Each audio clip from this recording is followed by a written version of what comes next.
banambata mongo ya Ethiopie.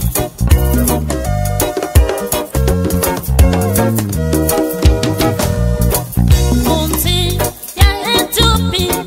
Dombe tatuka makulu bedombe bantete. Umwete taka kongo batuka makulu muka mukumbi diatia. Banambata mongo ya Ethiopie.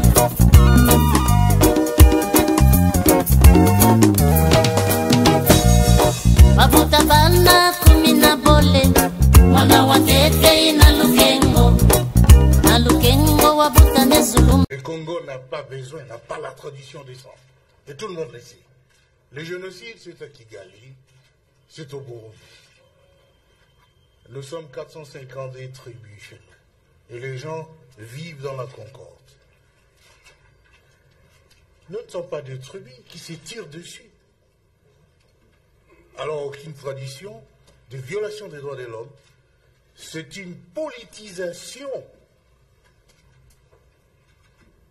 de la propagande pour essayer de nuire à un gouvernement qui ne satisfait pas à l'ancien clientélisme que était celui de la fameuse Deuxième République, du Père. Nous respectons les droits de l'homme. Il faut aller sur le terrain pour vous rendre compte qu'il y a...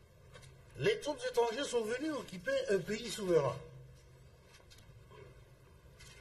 Le Koweït a été occupé. Et vous avez vu l'armada pour bouter dehors les occupants. Dans notre cas, tout le monde est calme. 2 poids, 2 mesures.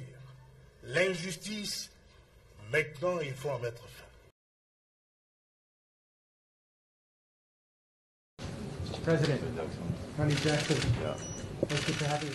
Le respect de la souveraineté et de l'intégrité territoriale de la République démocratique du Congo était au centre de l'entretien ce dimanche à la Cité de l'Union africaine entre l'envoyé spécial du président américain Donald Trump et le président de la République Félix-Antoine Tshisekedi Tshilombo. À travers ses premiers déplacements de l'émissaire personnel du président Trump à Kinshasa, on peut penser à la redynamisation d'un partenariat stratégique entre Kinshasa et Washington. Je suis venu pour rencontrer le président, discuter avec lui sur un certain nombre de questions, notamment les questions de l'instabilité qui se passe à l'est du pays. Nous avons discuté, nous voulons travailler ensemble avec le président pour pouvoir mettre fin à cette situation. Je crois que la réunion que nous avons eue a été productive. C'est une de plusieurs réunions que nous allons avoir.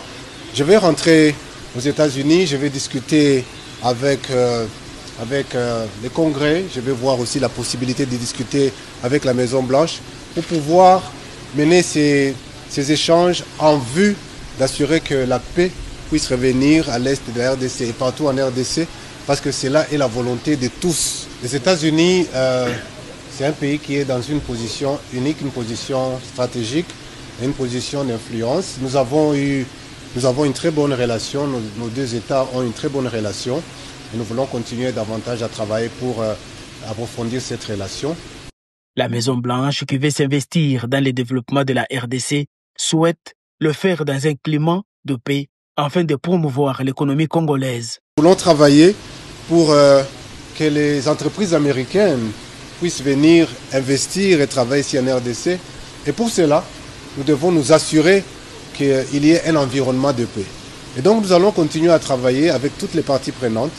Et je crois que le président et nous-mêmes avons eu ces très bonnes discussions et nous allons faire de sorte à ce que cela puisse continuer pour que la paix puisse être restaurée et de manière permanente ici en RDC pour l'intérêt des États-Unis et pour l'intérêt du Congo, pour le développement économique du pays, parce que l'économie ne peut se développer que lorsqu'il y a un environnement de paix.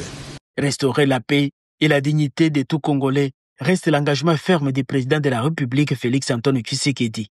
Et toutes les voies rationnelles pour y arriver sont à encourager.